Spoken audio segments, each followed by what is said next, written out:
tarde a todos. Quero compartilhar com vocês o episódio de Apocalipse que acabei de fazer esse estudo e gostaria de compartilhar com vocês agora. Apocalipse, a grande revelação, episódio 36. Ontem nós vimos todos os fiéis a Jesus Cristo que morreram antes do arrebatamento da igreja ressuscitarem com corpos gloriosos, perfeitos, corpos espirituais iguais ao de Jesus Cristo. Depois todos aqueles que estiveram vivos e são fiéis a Jesus Cristo no exato momento do arrebatamento da terra, também terem seus corpos transformados iguais aos de Jesus Cristo, corpos espirituais perfeitos. Depois todos juntos são levados pelo Espírito Santo até as nuvens, onde Jesus Cristo está esperando. Somente com essa transformação dos nossos corpos pecadores em corpos incorruptíveis sem pecado é que nós poderemos entrar no céu ao lado de Jesus Cristo. Ele pega a sua igreja e vai para o local de julgamento de cada um, chamado Tribunal de Jesus Cristo. Com a saída da igreja da terra e a ação mais forte do Espírito Santo da terra também sair junto com ele, o anticristo, que é o modelo de homem perfeito de Satanás, aparece e se revela ao mundo como o Messias, o Salvador. Ele resolve o problema do sumiço de milhões de pessoas ao mesmo tempo que foi o arrebatamento e promove uma negociação de paz entre as nações, conseguindo então a falsa paz dos 3 primeiros anos e meio da grande tribulação. Começa a grande tribulação na terra, mas isso nós já vimos o que acontece. Agora vamos para o céu, pois da grande tribulação na terra durante os 7 anos nós já falamos muito. Bem, Jesus Cristo leva o seu povo para um local e lá vamos ver o que acontece. Chama-se o Tribunal de Cristo. Um julgamento de cada salvo que foi arrebatado. Mas se todos estão salvos, estão com corpos perfeitos que não podem mais pecar contra Deus, por que julgamento? Esse julgamento é diferente, não é julgamento para condenar ninguém ali no céu. Nesse julgamento chamado de Tribunal de Jesus Cristo, segundo o apóstolo Paulo, que diz assim: porque todos nós devemos comparecer diante do Tribunal de Cristo, para que cada um receba a recompensa de acordo com o que tiver feito na terra, quando estava em seus corpos pecadores. 2 Coríntios capítulo 5, versículo 10. Então podemos observar primeiro que não é todos que vão estar ali, porque o apóstolo Paulo diz nós. Mas nós quem? Nós, a igreja, aqueles que subiram com Cristo nas nuvens, tanto aqueles do Antigo Testamento que foram ressuscitados com corpos gloriosos, como aqueles que estavam vivos na hora do arrebatamento e foram transformados. E este julgamento é tipo avaliação do que cada um fez na vida. Um tipo de acerto de contas ou pagamentos pelos serviços prestados. Exemplo, um quadro numa exposição, os quadros são pendurados, todos os quadros são pendurados, e um juiz vai avaliando cada peça para saber qual a mais valiosa, de acordo com o julgamento. Esse é o julgamento, é para saber se quem dos salvos irá brilhar mais ou menos. E lembre-se que será de acordo com o que tiverem feito quando estavam na terra. Quem fez mais e direito irá brilhar mais, portanto, não será a quantidade de trabalho que o salvo fez para Jesus Cristo, mas a qualidade deste trabalho que irá valer. Quem vai ser o juiz?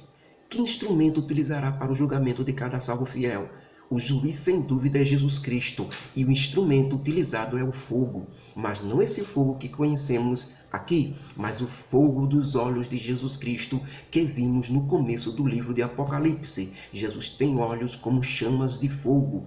Todas as obras de cada um será passada pelo fogo, e o fogo dará o resultado. Vamos ver então como diz Paulo. Ele fala assim: todas as coisas que os seguidores de Jesus Cristo fizeram na terra, usando o seu corpo, será passado pelo fogo, porque ninguém pode utilizar outro tipo de serviço para fazer a obra de Deus, senão o serviço que foi ensinado por Jesus Cristo.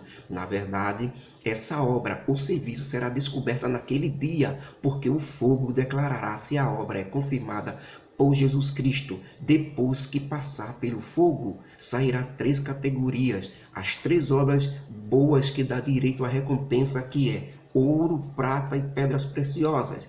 E as 3 obras ruins que não dão direito à recompensa, como madeira, feno e palha. Todas as obras serão jogadas no fogo, e o fogo provará se a obra é boa ou má.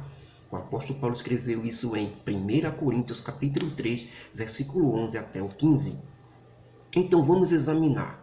Se a obra ou trabalho que cada pessoa fez não se queimar no fogo, mas brilhar mais forte ainda, ela será ou ouro, ou prata, ou pedra preciosa. Se a pessoa brilhará, e a pessoa brilhará em luz de acordo com sua recompensa. Mas se a obra que a pessoa fez, que o crente salvo fez, se queimar no fogo, então ela será madeira, ou feno, ou palha. Exemplo, alguém fiel e desconhecido do público estava no banco da congregação, lá atrás, com um coração sincero, orando para que o Espírito Santo convença a pessoa de que é melhor aceitar Jesus Cristo. Sua oração é sincera e eficaz, porque a oração de um justo pode muito em seus efeitos. E no mesmo local tem o pregador que estava pregando. Ele é convencido porque prega muito bem. Seu nome é afamado, ele é muito reverenciado e considerado um grande pregador. E aquela pessoa que estamos falando, nos referindo, ela se converteu naquele momento e aceitou Jesus Cristo como Salvador. Então, as duas obras, tanto a do irmãozinho da banca que estava lá atrás, estava orando para que o Espírito Santo convencesse a pessoa para se entregar. E o pregador que estava pregando, também, todas as duas obras serão lançadas lá no céu, serão lançadas dentro deste fogo. E o fogo determinará qual a obra que valeu, se as duas ou não, se uma ou não. Então, se a obra do irmãozinho que ele orou com sinceridade, eficaz, porque a oração ela pode muito em seus efeitos e ela vale muito mais, ela será lançada no fogo. Será pedra preciosa, será ouro ou será prata. Porque tudo o que ele fez foi em secreto. Como Jesus Cristo ensinou, que ninguém veja a tua obra, mas o teu Pai que te ver em secreto te recompensará. Mas o pregador, cheio de fama e elogio, suas obras se transformou em madeira, feno ou palha e se destruiu, porque Jesus Cristo ensinou que essas pessoas já receberam sua recompensa aqui na terra. Observem que não é a salvação que está em jogo aqui, mas é o que a pessoa fez que está em questão. Por isso que Paulo disse que a pessoa que tiver as obras destruídas pelo fogo, todavia está salvo. Não tem mais como ser condenado. Ele apenas vai deixar de receber por aquela obra que fez relaxadamente. Na verdade vos digo que já receberam o vosso galardão ou recompensa, disse Jesus Cristo em Mateus capítulo 6, versículo 2. São palavras de Jesus Cristo para as pessoas que fizeram coisas boas e todo mundo viu e elogiou. Pronto, já recebeu, já foi reconhecido, não tem mais nada que receber por aquilo. Já foi reconhecida a sua obra. Já aquele que fez em oculto e ninguém viu e nunca foi reconhecido o seu trabalho. Mas o Pai que está em secreto recompensará essa pessoa na ressurreição dos justos. Nos céus não tem elogio, não tem aclamação, nem riqueza, nem ouro, nem prata, nem pedras preciosas. Lá a riqueza é a luz e brilhará mais que o outro. Jesus disse, não ajunteis tesouro na terra onde a traça e a ferrugem destrói e onde os ladrões também roubam, mas ajuntem tesouro no céu onde a traça e a ferrugem não consomem e onde os ladrões não roubam. Mateus capítulo 6, versículo 19. O tesouro no céu aqui, irmãos, é quando você faz as coisas do jeito que Jesus Cristo ensinou. Isso é juntar tesouro no céu. Quando você faz as coisas boas e esconde para que ninguém veja, isso é juntar tesouro no céu. E qual é a recompensa? Já que no céu, ouro, prata, pedras preciosas não tem valor de nada, não presta para nada. No céu, o que vale é brilhar, ter luz. Por isso, Paulo nos diz assim, uma é a luz do sol, e outra é a luz da lua, e outra é a luz das estrelas, porque até as estrelas são diferentes de luzes entre si, umas das outras. Assim também será na ressurreição do justo. O corpo vai para debaixo da terra pecador, mas quando for ressuscitado voltará perfeito, sem pecado. Ele vai para debaixo da terra um corpo natural de carne, mas quando ressuscitar voltará corpo espiritual. Se há corpo natural de carne, também há corpo espiritual. escrito em 1 Coríntios, capítulo 15, versículo 41 a 44. Isso fala da transformação de nossos corpos em corpos espirituais na ocasião do arrebatamento, para poderem receber essas recompensas que são luz. Só se recebe recompensa de luz em corpos espirituais. Não se pode receber em corpos carnais. Então, irmãos, apesar da lua e das estrelas não terem luzes próprias, pois todas vêm do sol, Paulo só utiliza elas como exemplo de como será a recompensa. Uns brilharão como as estrelas e outros brilharão como as estrelas, só que um pouquinho mais forte ou um pouquinho mais fraco, porque uma estrela tem um brilho diferente da outra. Outros brilharão como a lua, já é mais forte do que as estrelas, e outros brilharão como o sol, porque as suas obras foram sinceras, perfeitas, fizeram e amaram exatamente como Jesus Cristo ensinou. Eles simplesmente amaram uns aos outros, como Jesus Cristo amou, e entregaram suas vidas, por isso brilharão tanto. Tudo isso será determinado pelo fogo, irmãos. Vai valer pensamento, caráter, modo de agir, tudo o que fez o seguidor de Jesus Cristo na terra, depois que Jesus Cristo encerrar o seu tribunal e dar as recompensas e todos tiverem recebido, está na hora de apresentar a igreja santa e pura ao Pai Celestial. Momento de glória, de choro e de prazer, choro de alegria, meus irmãos. Igreja santa e pura vai se apresentar ao Pai Celestial. Jesus Cristo chegará diante do trono e dirá: eis-me aqui com os filhos que me deu o Senhor, como sinais e maravilhas em Israel da parte do Senhor dos Exércitos, que habita no Monte Sião. Escrito pelo profeta Isaías no capítulo 8, versículo 18.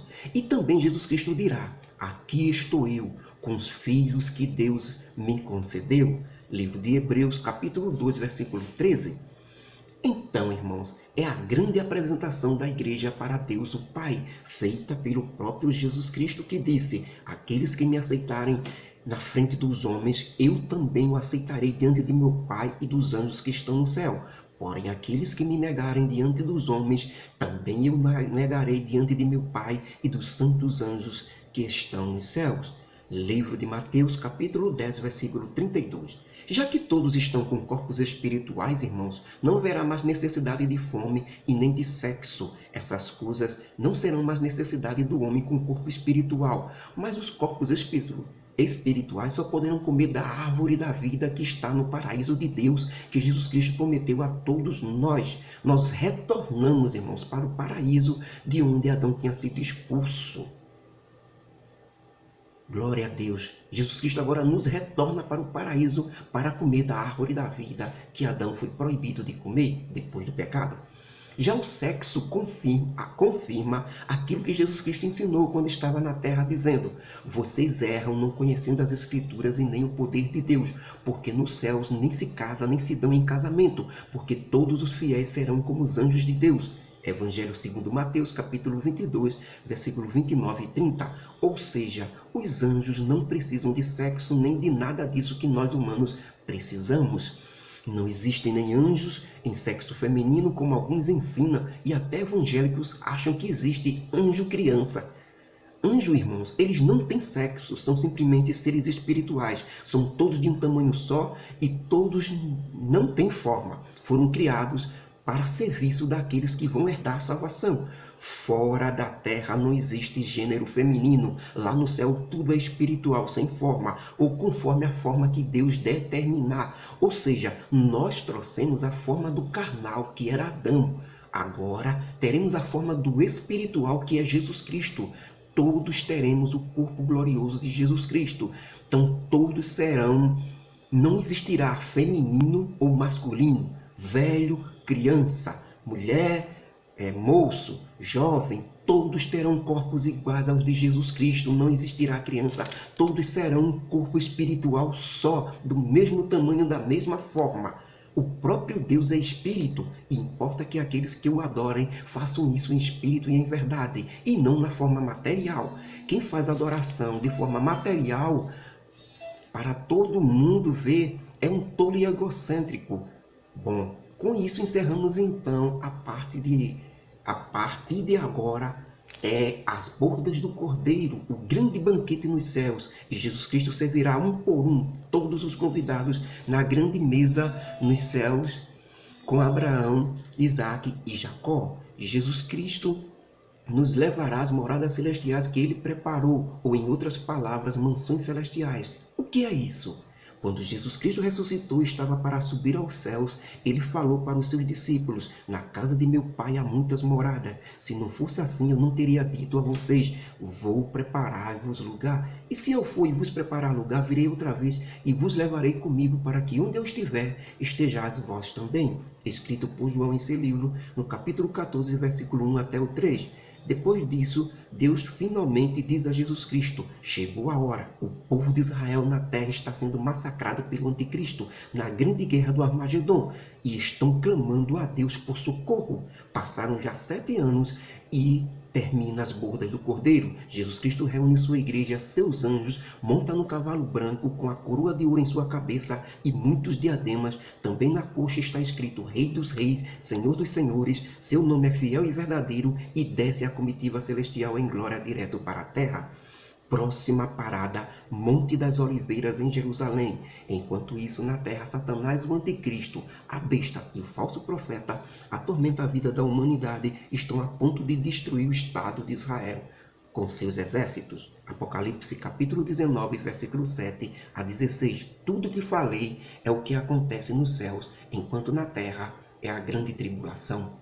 Tudo isso acontecerá no céu, nas bordas do Cordeiro e na grande ceia do Cordeiro Jesus Cristo.